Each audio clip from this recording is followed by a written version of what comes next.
बिस्मिल्लाहिर्रहमानिर्रहीम। अस्सलाम वालेकुम नाज़रीन, मैं हूं नदीम खालिद। नाज़रीन, इस वक्त हम हाई कोर्ट के अंदर मौजूद हैं। यहाँ पर एक अहम केस जो है वो उसकी पटिशन दायर की गई है। इस पटिशन में तमाम पार्लियामेंटेरियंस को अपने तोशाखाना के जो तोहफ़ हैं उनके फार्म बी और उसके अलावा जो एसेट्स हैं तोशाखाना से जो मिले हुए वो डिक्लेयर करने का कहा गया। ये असल में है क्या पटिशन, इसके क्या मंदरजात हैं? मेरे साथ सीनियर वकील मौजूद हैं, उनसे जानते हैं। सर नदीम सरवर साहब, बताइएगा क्या आपने आज रिट पटिशन दायर की है और क्या इसका मकसद है? हाँ जी, बेसिकली जो जो रिट पिटीशन दायर की है, इसका मकसद यही है कि तोशाखाना में जितने भी लोग थे, पार्लियामेंटेरियंस थे, मेंबर्स थे, सूबाई असम्बली या प्रोविंशियल असम्बलीज़ या नेशनल असम्बली के, जिन जिन लोगों ने अपनी statement of asset and liabilities में गिफ्ट्स जो हैं वो शो नहीं किए, उन तमाम लोगों के ख़िलाफ़ जो है प्राइवेट जो कंप्लेंट्स हैं इलेक्शन कमीशन फ़ाइल करता है। जिस तरह इमरान खान के ख़िलाफ़ जो है कंप्लेंट फ़ाइल हुई, इस तरह उनके ख़िलाफ़ सब के ख़िलाफ़ कंप्लेंट्स फ़ाइल होनी चाहिए। अगर इलेक्शन कमीशन जो कि पहले ही जानबदारी का मुज़ाहरा कर रहा है, अगर ये नहीं करता तो इसका मतलब ये है कि सिर्फ अकाउंटेबिलिटी जो है एक जो है फ़ेक चीज़ थी और इसमें सिर्फ इमरान खान को टारगेट करना था। अगर जो अकाउंटेबिलिटी है वो इक्वालिटी की बेस पे है, अक्रॉस द बोर्ड है, तो इसमें तमाम लोगों को जिन्होंने अपने असासे जो हैं statement of asset and liabilities जो सेक्शन 137 के तहत फ़ाइल करनी होती है उसमें शो नहीं किए, तो उन तमाम के ख़िलाफ़ जो है क्रिमिनल कार्रवाई जो होनी चाहिए।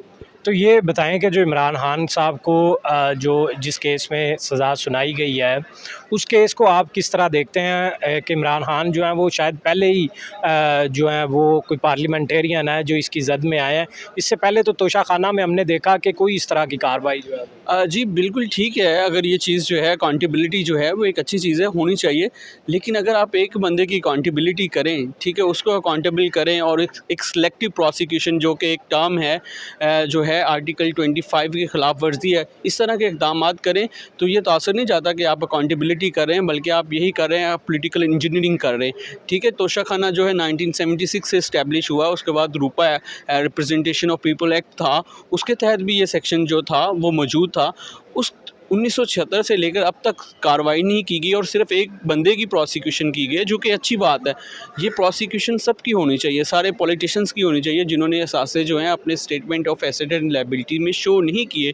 तो यहाँ बेसिकली जो प्रॉब्लम है वो अकाउंटेबिलिटी नहीं बल्कि इनइक्वालिटी है, जो इस केस में देखी जा रही है। इलेक्शन कमीशन की जानबदारी है जो अपनी विम्स एंड विशेस पे फैसले कर रहे हैं। तो बेसिकली मेरी जो ग्रीवेंस यही है कि उन तमाम पार्लियामेंटेरियंस के ख़िलाफ़ कार्रवाई की जाए जिन्होंने तोशाखाने से गिफ्ट्स लिए और उनको statement of asset and liabilities जो है उसमें शो नहीं किया। अच्छा सर, ये भी बताएं जो फॉर्म बी है ये इलेक्शन कमीशन में जो जमा करवाना ज़रूरी होता है, जिसमें एक प्रोग्राम पर ये दिखाए गए मुख्तलिफ पॉलिटिशियन के फॉर्म बी भी जिसमें साबिक़ वज़ीर आज़म नवाज़ शरीफ का भी फॉर्म बी दिखाया गया, शाहिद खाकान अब्बासी का भी दिखाया गया, वो भी फॉर्मर प्राइम मिनिस्टर हैं। उसके बाद डिफेंस मिनिस्टर जो हैं ख्वाजा आसिफ, उनका दिखाया गया। तो उनके फॉर्म बी में, जबकि दूसरी जगह तोशाखाना के अंदर जो उनको गिफ्ट्स की डिटेल यहाँ पर जमा करवाई गई थी, वो गिफ्ट्स का वहाँ पर फॉर्म बी में ज़िक्र नहीं है।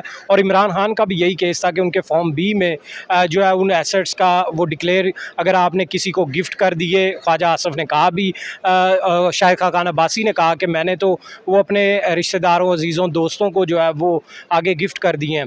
तो अगर गिफ्ट किए या बेच दिए तो उनका भी जिक्र करना लाजमी है। जो खाना है उसके अंदर एक बनाया गया जो सी है, तो उसमें जो है वो इनके ख़िलाफ़ जो है पर्टिकुलर कार्रवाई भी कोई प्रेयर की गई है? जी बिल्कुल, जो है जो इमरान खान का केस है और ख्वाजा आसिफ या इस तरह के जो दूसरे मिनिस्टर हैं उनका केस जो है उसमें कोई डिफरेंस नहीं है। ठीक है, अगर उन्होंने भी जो है कॉन्फिडेंशियल चीज़ें जो उनको जो है कॉन्फिडेंशियल रखा है या हाइड किया है तो डेफिनेटली उन्हीं के ख़िलाफ़ कार्रवाई होनी चाहिए। मेरी जो ग्रीवियंस है बेसिकली पिटीशन में वो यही है कि election commission of Pakistan selective prosecution कर रहा है और पॉलिटिकल इंजीनियरिंग कर रहा है। सिर्फ एक बंदे को 100 लोगों को छोड़ के आप उसकी प्रोसिक्यूशन करें तो ये चीज़ जो है इक्वालिटी की जो प्रिंसिपल ऑफ इक्वालिटी है आर्टिकल 25A के जो 25 है कॉन्स्टिट्यूशन का, वो कहता है कि every person shall be equal before law.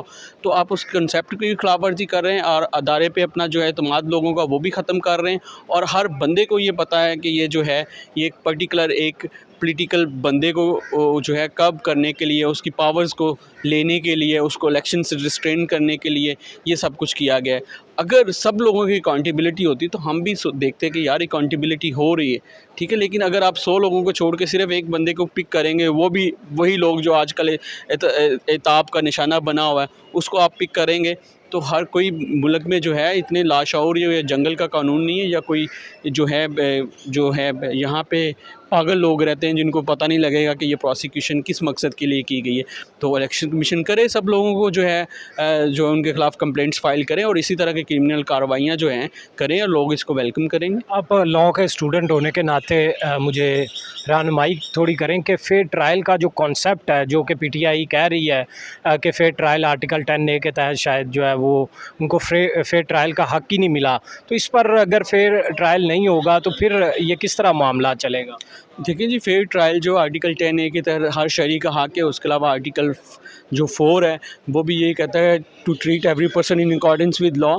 तो जब आप किसी को फेयर ट्रायल का हक़ ही नहीं देते तो वो जजमेंट जो है that is nullity in the I of law, उसकी कोई वैल्यू नहीं होती, ठीक है।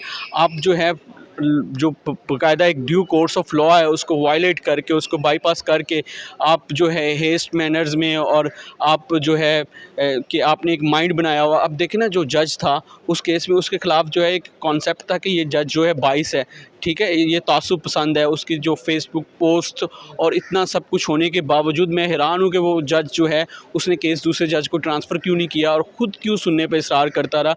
ये चीज़ें जो है ट्रायल को मशकूक बनाती है। इसमें बिल्कुल फेयर ट्रायल का हक़ नहीं दिया गया। अगर एक जज पे उंगली उठ जाए या वो डिस्प्यूटेड हो जाए तो वो केस नहीं सुनता, दूसरे जज को रेफ़र कर देता है। कि जो हमने भी हाई कोर्ट में प्रैक्टिस की, यही देखते हैं कि अगर एक क्लाइंट खड़ा हो गया, मुझे जज पे एतबार नहीं है, तो जज जो है वो मॉरल नॉर्म्स भी यही कहते हैं, जुडिशल नॉर्म्स जो जुडिशल प्रिंसिपल सेटल्स हैं वो भी यही कहते हैं कि अगर एक जज का कंडक्ट बाइस्ड है तो उसको इस हेयरिंग से रिक्यूज़ कर देना चाहिए, जो कि इस केस में नहीं हुआ। बावजूद इसके कि बहुत ग्रेव किस्म के इल्ज़ामात थे उस जज पे, उसने इस केस को सुनना मुनासिब समझा और हाई कोर्ट और सुप्रीम कोर्ट्स के ऑर्डर्स को जो हैं उनको जो है ट्रांसग्रेस किया, उस लिमिट्स को पास किया। फिर जो जिस तरह जजमेंट जो है in the absence of accused है वो पास की, मिसलेनियस एप्लीकेशंस को कंसीडर नहीं किया, थ्रेशोल्ड क्वेश्चन है तो मेंटिबिलिटी को उसको डिसाइड नहीं किया। तो ये सारी चीज़ें हैं जो बिल्कुल जो है एक आम जो है इनिशियल नोवाइस बंदा जो लॉ का स्टूडेंट है इवन, वो भी इन चीज़ों को जो है वो इलीगैलिटीज़ को देख सकता है कि ये जो जजमेंट है ये बिल्कुल बाइस्ड है, और उसके अलावा ये जजमेंट इलीगल है, ड्यू प्रोसेस ऑफ लॉ और फेयर ट्रायल और आर्टिकल 4 की वायलेशन। ठीक है, अब जो ये केस आपने रिट पिटीशन दायर की है, इसमें आप क्या उम्मीद जो है वो लगाकर आपने ये की है, क्या उम्मीद कर रहे हैं लॉ से? सर उम्मीद तो यही है, हमने तो इस पिटीशन का बेसिक मकसद ये है कि हर शहरी को, हर पॉलिटिशियंस को, हर एक बंदे को जो है इक्वली ट्रीट किया जाए, सिलेक्टिव प्रोसिक्यूशन ना की जाए, हर बंदे को अकाउंटेबिलिटी बराबरी की सतह पे होनी चाहिए। तो कोर्ट से तो अच्छी उम्मीद है कि कोर्ट जो है इस पॉइंट को अप्रिशिएट करेगा, और जो दूसरे लोग हैं असूली तौर पे तो यही होना चाहिए ना कि जो लोग जिन्होंने कमिटमेंट की है या जिन्होंने वायलेशन की है उनको भी पकड़ा जाए। ये तो नहीं कि आप 10 लोगों में से एक को पकड़ें कि तुम्हें सज़ा दे देते हैं, बाकी सबको छोड़ देते हैं। इस तरह बेसिकली मेरा यही कंसेप्ट है, जिन्होंने ये जो इमरान खान की तरह वायलेशंस की हैं सबको पकड़ा जाए। जी बिल्कुल, वो तमाम पार्लियामेंटेरियंस जिन्होंने इसी तरह वायलेशन की है, मिस डिक्लेरेशन का चाहे मामला है उनका भी, और बड़ा साफ मामला जिस तरह इमरान खान का एक क्लियर मामला था, उसी तरह ये भी मामला, लेकिन उनके ख़िलाफ़ जो है इलेक्शन कमीशन से कार्रवाई की जो है वो इस्तदा की गई है। इसी हवाले से पिटीशन जो है वो लाहौर हाई कोर्ट में एडवोकेट नदीम सरवर साहब की जानिब से जो है वो दायर की गई है। जी।